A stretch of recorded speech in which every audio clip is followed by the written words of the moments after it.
Yang kelima, saya akan menjelaskan tentang IoT and OT hacking.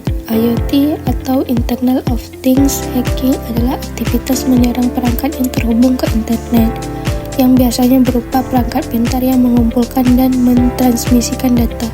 OT atau Operational Technology Hacking adalah serangan yang menargetkan sistem dan perangkat yang mengontrol proses industri dan operasional perusahaan yang berbeda dengan IoT, karena biasanya OT berhubungan dengan infrastruktur fisik kritikal. Pada tahap pertama, instalasi tools. Langkah pertama, melakukan clone repository tempat tools tersebut dengan menginstal tools Sages. Git clone https://github.com/hangetsu/sages. Git clone adalah perintah command git standar untuk menduplikasi repo remote secara lengkap termasuk repository, commit, branch, dan file. https://github.com/hangetsu/sages adalah URL HTTPS repo public. Git akan fetch via protokol HTTP atau SSH alternatif jika diperlukan. Buka link berikut membuat akun terlebih dahulu sebelum menginstal tools ngrok pada Kali Linux untuk mendapatkan token autenticator.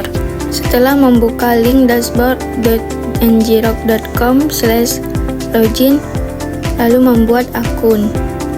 Setelah membuat akun, masuk ke link berikut dashboard.ngrok.com/get-start/your-out-token. Langkah ke-6, kembali ke terminal Linux untuk menginstal ngrok dengan perintah wget -4 https://bin.equinox.io/c/bnyj1m -v-v-ngrok-stable/linux-amd64.tgz.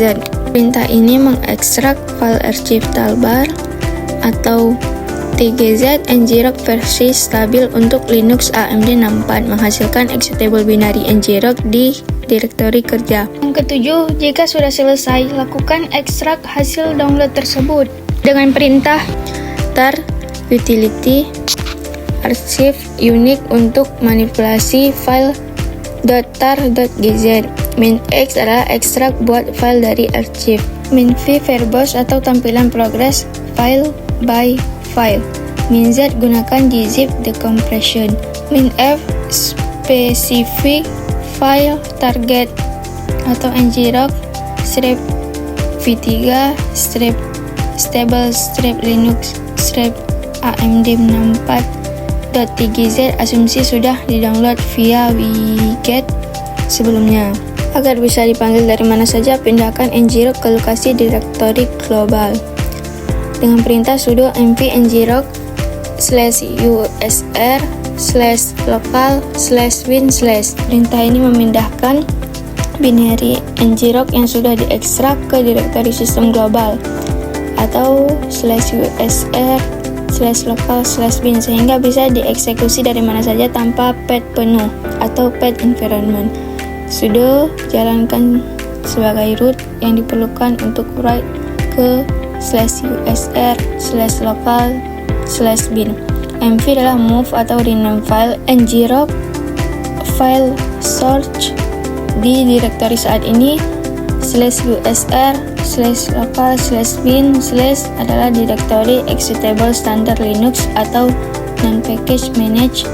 Langkah ke-9, daftarkan token ngrok yang sudah kita salin sebelumnya di terminal dengan perintah ngrok config add-out-token, lalu tempelkan tokennya. Perintah ini untuk menambahkan authentication token ngrok dari dashboard ngrok.com ke konfigurasi permanen, mengaktifkan fitur tunneling gratis atau patch seperti https forwarding. Ngrok config add-out-token subcommand ngrok v3 untuk persis tokennya.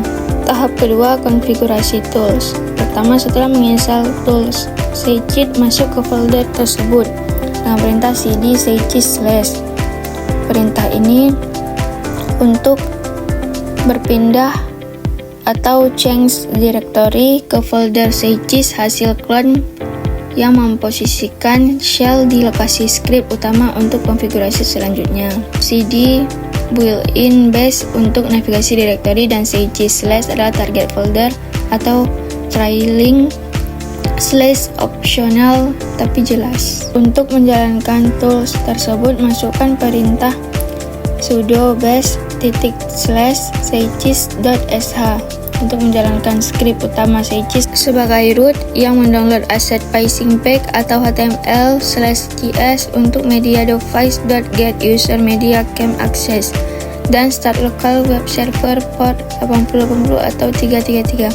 Sudo root access untuk port lebih kecil daripada 1024 atau file permission, dan bash interpreter shell untuk jalankan .sh/cegis.sh adalah script lokal atau // berarti current dir. Ketiga, melakukan konfigurasi dengan memilih opsi 2 ngrok sebagai web servernya. Keempat, tunggu hingga proses downloadnya selesai. Lalu jika proses downloadnya selesai, jangan ditutup terlebih dahulu. Tunggu terminal Cegis-nya hingga selesai. Yang keenam, pastikan akun ngrok-nya sudah terbuat, lalu membuka terminal yang baru dan menjalankan ngrok-nya dengan perintah ngrok http 3333. Perintah ini untuk membuat public tunnel HTTPS dari local server Cegis atau port 33 ke internet via ngrok cloud, menghasilkan URL seperti berikut untuk dikirim ke target phishing link. Ngrok HTTP mode HTTP tunneling dan 333 adalah local port atau Cegis mungkin pakai ini post config. 7. Tampilan tersebut menunjukkan bahwa ngrok-nya sudah berhasil dijalankan. Yang ke-8, salinlah alamat web server pada forwarding. Tahap yang ketiga, percobaan hacking. Pertama, tempelkan link yang sudah disalinkan pada browser target dengan https://endocardial/brightcable.ngrok/free.dev. Yang kedua, pada tampilan berikut, klik visit site. Yang ketiga, pada notifikasi tersebut, klik di mana saja. Lalu di situ muncullah kamera. Keempat, layar tidak menampilkan apapun. Yang kelima, tetapi pada terminal dari tool Cegis terdapat sinyal dan tanda seperti target membuka link dan pesan bahwa telah berhasil mengambil foto. Di sini terdapat target open the link dan cam file reserve. Yang terakhir, untuk melihat foto-foto tadi, masuk ke direktori lalu terdapat tampilan foto-foto tersebut pada tempat tool Cegis. Kesimpulannya, praktikum ini berhasil mendemonstrasikan instalasi dan konfigurasi tool Cegis serta ngrok pada Kali Linux yang memungkinkan simulasi serangan phishing terhadap perangkat IoT. Proses instalasi berjalan lancar melalui cloning repository, pembuatan akun ngrok, unduhan, ekstrak, dan autentikasi token, sehingga tool siap digunakan tanpa hambatan teknis.